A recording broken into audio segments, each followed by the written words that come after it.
So good afternoon students. So within class ನಲ್ಲಿ non profit organisation ಅಲ್ಲಿ ಮತ್ತೊಂದು problem ಅನ್ನು ಸಾಲ್ವ್ ಮಾಡ್ತಾ ಇದೀವಿ. ಸೊ ಬುದ್ಧಿವರ್ಧಕ ಲೈಬ್ರರಿ ಶೀರ್ಷಿಕೆ ಅಂತ ಇದೆ. ಸೊ ಟೋಟಲಿ ಪ್ರಾಬ್ಲಮ್ ಇರೋದು ಲೈಬ್ರರಿ ಮೇಲೆ.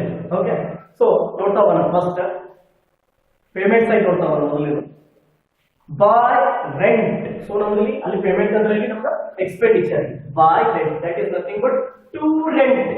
How much? rupees 2400. ಸೊ 2400 ಕೊಟ್ಟಿದ್ದಾರೆ. ಸೊ ಅದನ್ನ ಅಡ್ಜಸ್ಟ್ಮೆಂಟ್ ಕಾಲಮ್ ಬರೀತೀವಿ. ಯಾಕಪ್ಪ ಅಂತಂದ್ರೆ ಇದಕ್ಕೊಂದು ಓಲ್ಡ್ ಔಟ್ಸ್ಟ್ಯಾಂಡಿಂಗ್ ಕೂಡ ಬ್ಯಾಲೆನ್ಸ್ ಶೀಟ್ ಅಲ್ಲಿ ಕೊಟ್ಟಿದ್ದಾರೆ ಅವರು. ಎಲ್ಲೆಲ್ಲಿ ಇದು ಓಲ್ಡ್ ಔಟ್ಸ್ಟ್ಯಾಂಡಿಂಗ್ ಲಯಬಿಲಿಟಿ ಸೈಡ್ ಅಲ್ಲಿ. ಓಕೆ, ಆಮೇಲೆ ಅಡ್ಜಸ್ಟ್ಮೆಂಟ್ ಒಂದು ಇನ್ನೊಂದು ಕೊಟ್ಟಾರೆ ಇಲ್ಲಿ. ಹೊಸ ಅಡ್ಜಸ್ಟ್ಮೆಂಟ್ ನಲ್ಲಿ ಕೂಡ ಒಂದು ಅಮೌಂಟ್ ಅನ್ನು ಕೊಟ್ಟಾರೆ. ಸೊ ನಾವು ಮೊದಲು ಏನ್ ಮಾಡ್ಬೇಕಪ್ಪ, ಅಡ್ಜಸ್ಟ್ಮೆಂಟ್ ನಂಬರ್ 1 ಏನು ಔಟ್ಸ್ಟ್ಯಾಂಡಿಂಗ್ ಹೊಸ ಕೊಟ್ಟಾರಲ್ಲ ಅದನ್ನು ನಾವು ಆಡ್ ಮಾಡ್ಕೋಬೇಕು. Add new outstanding that is rupees 300. So 2400 plus 300 is equal to 2700. Next, less old outstanding. ಈ old outstanding ಅನ್ನ ಬ್ಯಾಲೆನ್ಸ್ ಶೀಟ್ ನಲ್ಲಿ ಲಯಬಿಲಿಟಿ ಸೈಡ್ ಕೊಟ್ಟಿದ್ದಾರೆ. ಹೌದಾ? ಸೊ ಇದು old outstanding. ಅಡ್ಜಸ್ಟ್ಮೆಂಟ್ ಏನ್ ಮೇಲೆ ಕೊಟ್ಟಿರ್ತಾರೆ ನೀವು ಬ್ಯಾಲೆನ್ಸ್ ಶೀಟ್ ನಲ್ಲಿ ಏನಿರುತ್ತದು old outstanding. ಓಕೆ, ಸೊ ಎಷ್ಟಾದ್ರೆ 200. So 2700 less means minus 200. So adjust outer column 2500. So 2500 amount ಅನ್ನು ನಾವು ಔಟರ್ ಕಾಲಮ್ ಪ್ರೆಸೆಂಟ್ ಮಾಡ್ತಾ ಇದ್ದೀವಿ. Next, by printing. So to printing rupees 1200. So ಇಲ್ಲಿ ಪ್ರಿಂಟಿಂಗ್ ಅಮೌಂಟ್ ಗೆ ಯಾವುದೇ ರೀತಿಯಾಗಿರ್ತಕ್ಕಂಥ ಅಡ್ಜಸ್ಟ್ಮೆಂಟ್ ಅನ್ನ ಕೊಟ್ಟಿಲ್ಲ. There is no any adjustments related to printing and office expenses. So that's why we are going to take directly to the outer column. ಯಾವುದೇ adjustment ಇಲ್ಲದಾಗ ನಾವು adjustment column ಅಲ್ಲಿ ಬರೋ ನೆಸೆಸಿಟಿ ಇಲ್ಲ. ಸೊ ಎರಡನ್ನೂ ನಾವು ಔಟರ್ ಕಾಲಮ್ ನಲ್ಲಿ present ಮಾಡಬಹುದು. Okay, printing 1200, office expense 2800 over. Next, books ಅದ. Books means it is nothing but asset. ಹೌದಾ? ಲೈಬ್ರರಿಗೆ ಅಸೆಟ್ ಯಾವ್ದಪ್ಪ? ಬುಕ್ಸ್. ಇನ್ವೆಸ್ಟ್ಮೆಂಟ್ ಇದು ಕೂಡ ಅಸೆಟ್. ಕ್ಯಾರಿ ಡೌನ್ ಬ್ಯಾಲೆನ್ಸ್ ಇದು ಕೂಡ ಬ್ಯಾಲೆನ್ಸ್ ಶೀಟ್ ಹೋಗುತ್ತೆ. ಹೌದಾ? ಸೊ ನಮ್ಗೆ ಎರಡು ಅಸೆಟ್ ಅದಾವ, books, investment. Investment direct asset ಮೇಲೆ ಬ್ಯಾಲೆನ್ಸ್ ಶೀಟ್ ಹೋಗುತ್ತೆ, ಬುಕ್ಸ್ ಕೂಡ ಬ್ಯಾಲೆನ್ಸ್ ಶೀಟ್ ಗೆ ಹೋಗುತ್ತೆ. ಬಟ್ ಇಲ್ಲಿ ಆ ಬುಕ್ಸ್ ಮೇಲೆ ಡೆಪ್ರಿಸಿಯೇಷನ್ ಕಂಪನಿ ಚಾರ್ಜ್ ಮಾಡಿದ. ಹೌದಾ? ಸೊ ಅದು ಕೂಡ ನಾವು ಅದ್ರ ಮೇಲೆ ಡೆಪ್ರಿಸಿಯೇಷನ್ ಕ್ಯಾಲ್ಕುಲೇಟ್ ಮಾಡೋಣ ನೆಕ್ಸ್ಟ್ ಮುಂದೆ ಹೋಗೋಣ. Okay, so to depreciation heading ತಗೊಳ್ಬೇಕಿದ್ರೆ ಟು ಡೆಪ್ರಿಸಿಯೇಷನ್ ಅಂತ ಹೇಳಿ ಇಲ್ಲಿ ಬುಕ್ಸ್ ಮೇಲೆ ಎರಡು ಅಡ್ಜಸ್ಟ್ಮೆಂಟ್ ಅದಾವ. ಒಂದು ಓಲ್ಡ್ ಬ್ಯಾಲೆನ್ಸ್ ಶೀಟ್ ಆಗಿದೆ, ಇನ್ನೊಂದು ಪೇಮೆಂಟ್ ಸೈಡ್ ಆಗಿದೆ. ಓಲ್ಡ್ ಬ್ಯಾಲೆನ್ಸ್ ಶೀಟ್ ಆಗಿ ಏನಾಗಿಲ್ಲ ಅದಕ್ಕೆ ಮಂತ್ ಕ್ಯಾಲ್ಕುಲೇಷನ್ ಮಾಡೋದು ಅವಶ್ಯಕತೆ ಇಲ್ಲ. ಬಟ್ ಹೊಸದೇನಲ್ಲ ಪೇಮೆಂಟ್ ಸೈಡ್ ಅದಕ್ಕೆ ನಾವು ಮಂತ್ ಕ್ಯಾಲ್ಕುಲೇಷನ್ ಮಾಡಬೇಕು. ಯಾಕಪ್ಪ ಅಂದ್ರೆ 30/9/2013 9ನೇ ತಿಂಗಳು 30 ತಾರೀಕು ಖರೀದಿ ಮಾಡ್ಯಾರ ಅಂದ್ರೆ ಡೆಪ್ರಿಸಿಯೇಷನ್ ಯಾವಾಗ ಚಾರ್ಜ್ ಆಗುತ್ತಪ್ಪ? ನೆಕ್ಸ್ಟ್ ಮಂತ್ ಇಂದ ಸ್ಟಾರ್ಟ್ ಚಾರ್ಜ್ ಆಗುತ್ತೆ. ಹೌದಾ? ಸೊ ಅಲ್ಲಿಂದ ಮಾರ್ಚ್ ತನ 6 ಮಂತ್ ಆಗುತ್ತೆ. ಸೊ ಅದನ್ನ ಮಂತ್ ಕ್ಯಾಲ್ಕುಲೇಟ್ ಮಾಡ್ಕೊಳ್ಬೇಕು. ಸೊ ಮೊದಲೇ ತಗೊಳ್ಳೋಣ. ಬುಕ್ಸ್ ಓಲ್ಡ್ ಬ್ಯಾಲೆನ್ಸ್ ಶೀಟ್ ಗಳಿಂದ 14,000 into 10% that is 1,400. ಇದಕ್ಕೆ ಯಾವುದೇ ರೀತಿಯಾಗಿರ್ತಕ್ಕಂಥ ಮಂತ್ ಕ್ಯಾಲ್ಕುಲೇಷನ್ ಮಾಡೋ ಅವಶ್ಯಕತೆ ಇಲ್ಲ. ಡೈರೆಕ್ಟ್ 10% ಚಾರ್ಜ್ ಮಾಡಿದ್ರು 1400 ರೂಪಾಯಿ ಬರುತ್ತೆ. Next, books 10,000 into 10% into 6 divided by 12. 1 year ನಲ್ಲಿ 12 ಮಂತ್ಸ್. ಇಲ್ಲಿ 30th 9 ಅಂದ್ರೆ 9ನೇ ತಿಂಗಳು ಮುಗಿತು. 10, 11, 12 ಜನವರಿ, ಫೆಬ್ರವರಿ, ಮಾರ್ಚ್ ಎಷ್ಟು ಮಂತ್ ರೀ? 6 ಮಂತ್. ಸೊ ಅದು 500 rupees. 10,000 into 10% means 1,000. 1,000 into 6 divided by 12 means 500. Okay, next, so books related adjustment ಮುಗಿತು. ಇವಾಗ ನೆಕ್ಸ್ಟ್ ಫರ್ನಿಚರ್ ಹೋಗೋಣ. ಸೊ ಫರ್ನಿಚರ್ ಅಮೌಂಟ್ ಎಷ್ಟು ಅದ ನೋಡ್ರಿ? 8,000 ಅದ. ಸೊ ಈ 8,000 ಎಷ್ಟು ಪರ್ಸೆಂಟ್ ಹೇಳನಪ್ಪ? 5% ಚಾರ್ಜ್ ಮಾಡಂತ ಹೇಳ. ಸೊ 8,000 10% ಅಂದ್ರೆ 800. 5% means 400. 8,000 into 5%. So expenditure side what over payment side ಅಲ್ಲಿ ಯಾವ ಎಕ್ಸ್ಪೆನ್ಸ್ ಇದ್ದಿಲ್ಲ ಎಲ್ಲವನ್ನ ಎಂಟ್ರಿ ಮಾಡಿದೀವಿ. ಅದ್ರಲ್ಲಿ ಒಂದು ಉಳಿದದ ಇನ್ವೆಸ್ಟ್ಮೆಂಟ್ ಅದನ್ನ ನಾವು ಡೈರೆಕ್ಟ್ ಬ್ಯಾಲೆನ್ಸ್ ಶೀಟ್ ನಲ್ಲಿ ತಗೊಳ್ತೀವಿ. ಇಲ್ಲಿ ಅದರ ಅವಶ್ಯಕತೆ ಇಲ್ಲ ಅಥವಾ ಇಲ್ಲಿ ಅದನ್ನ ಎಂಟ್ರಿ ಮಾಡಂಗಿಲ್ಲ because it is on asset. Okay, ಇನ್ನು ನೆಕ್ಸ್ಟ್ ಇನ್ಕಮ್ ಸೈಡ್ ನೋಡೋಣ. ಇನ್ಕಮ್ ಸೈಡ್ ನೋಡ್ಬೇಕಾದ್ರೆ ನೀವು ಇಲ್ಲಿ ರಿಸಿಟ್ ಸೈಡ್ ನೋಡೋಣ. ಹೌದಾ? ಸೊ ರಿಸಿಟ್ ಸೈಡ್ ಮೊದಲನೇದು ಟು ಬ್ಯಾಲೆನ್ಸ್ ಬ್ರಾಟ್ ಡೌನ್ ಅಂತ. ಹೌದಾ? ಈ ಟು ಬ್ಯಾಲೆನ್ಸ್ ಬ್ರಾಟ್ ಡೌನ್ ಇದನ್ನ ನಾವು ಡೈರೆಕ್ಟ್ ಓಲ್ಡ್ ಬ್ಯಾಲೆನ್ಸ್ ಶೀಟ್ ಇಂದ ಬಂದಿರ್ತಕ್ಕಂಥ ಕೂಡಲೇ ಪೇಮೆಂಟ್ ಸೈಡ್ ಕಂಟಿನ್ಯೂ ಆಗಿರುತ್ತೆ. ಓಕೆ, ಸೊ ಇದನ್ನ ಎಂಟ್ರಿ ಮಾಡೋ ಅವಶ್ಯಕತೆ ಇಲ್ಲ. Next, subscriptions. Buy subscriptions rupees 12,000. So it should be entered at adjustment column. ಇದನ್ನ ನಾವು ಎಲ್ಲಿ ಎಂಟ್ರಿ ಮಾಡಬೇಕಪ್ಪ?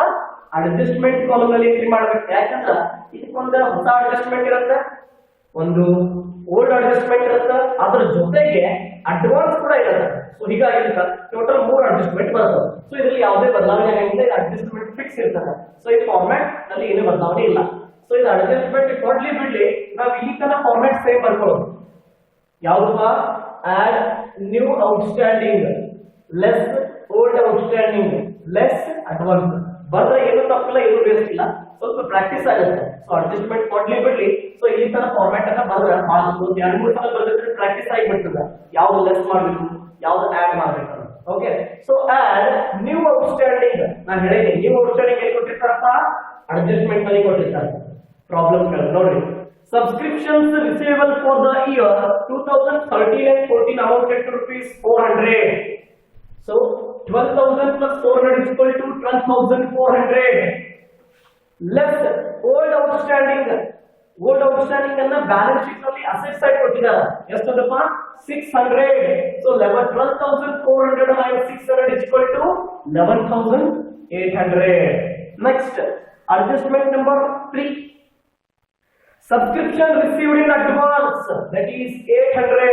So 11,800 minus 800, total 11,000 amount should be presented at outer column.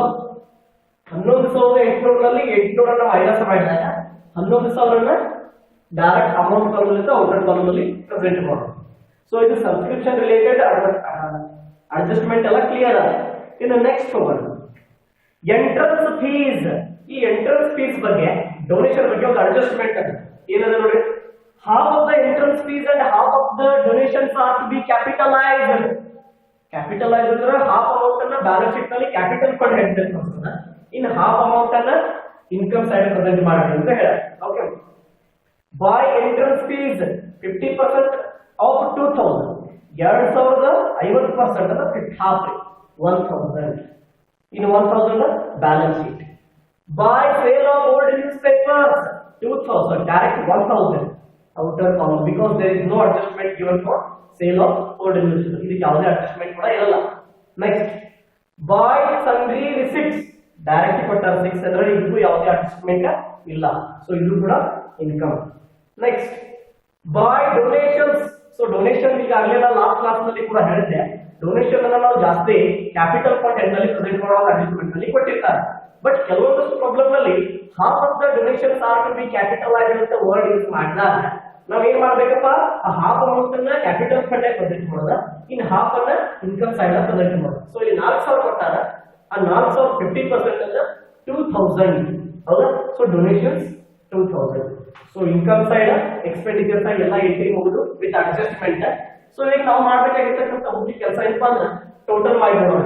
Income ಜಾಸ್ತಿ ಅದನ್ನು, ಎಕ್ಸ್ಪೆಂಡಿಚರ್ ಜಾಸ್ತಿ ಅದನ್ನು, ಪ್ರಾಫಿಟ್ ಬರುತ್ತೋ, ಲಾಸ್ ಬರುತ್ತೋ, ಅಥವಾ ಸರ್ಪ್ಲಸ್ ಬರುತ್ತೋ, ಡೆಫಿಸಿಟ್ ಬರುತ್ತೋ. ಓಕೆ, ಸೊ ಕ್ರೆಡಿಟ್ ಸೈಡ್ ಎಲ್ಲ ಟೋಟಲ್ ಮಾಡಿದ್ರೆ 15,600 ಅಮೌಂಟ್ ಸಿಗುತ್ತೆ. How much? 15,600 will be total of credit side. Then next come to the debit side. So debit side ಎಲ್ಲ ಟೋಟಲ್ ಮಾಡಿದಾಗ ನಮಗೆ 8,800 ಸಿಗುತ್ತೆ total. How much? 8,800. So 15,600 minus 8,800, that is nothing but 6,600 is our surplus. ಇದು ನಮ್ಮದು ಏನಪ್ಪ? 6,800 surplus, ಹೌದಾ? So ಇದು surplus ಬಂದೈತಂದ್ರ income ಜಾಸ್ತಿ ಐತಿ, ಖರ್ಚು ಕಡಿಮೆ ಐತಿ. So this is for profit. ಒಂದು ವೇಳೆ ಡೆಬಿಟ್ ಸೈಡ್ ಜಾಸ್ತಿ ಬಂತು, ಕ್ರೆಡಿಟ್ ಸೈಡ್ ಕಡಿಮೆ ಆಗುತ್ತೆ, ಅವಾಗ ಡೆಫಿಸಿಟ್ ಅಥವಾ ಲಾಸ್ ಅಂತ ಹೇಳಿ ಕರೀತೀವಿ. Okay, so this is the income and expenditure account of Buddhivardhaka library Sirsi. So ಇದು ಬರೀ ಇನ್ಕಮ್ ಅಂಡ್ ಎಕ್ಸ್ಪೆಂಡಿಚರ್ ಆಯಿತು, ವಿತ್ ಸರ್ಪ್ಲಸ್ ಕ್ಯಾಲ್ಕುಲೇಟ್ ಮಾಡಿದ್ವಿ. ಇನ್ನು ನೆಕ್ಸ್ಟ್ ಕ್ಲಾಸ್ ನಲ್ಲಿ ಬ್ಯಾಲೆನ್ಸ್ ಶೀಟ್ ಫಾರ್ಮ್ ಮಾಡೋಣ. Thank you.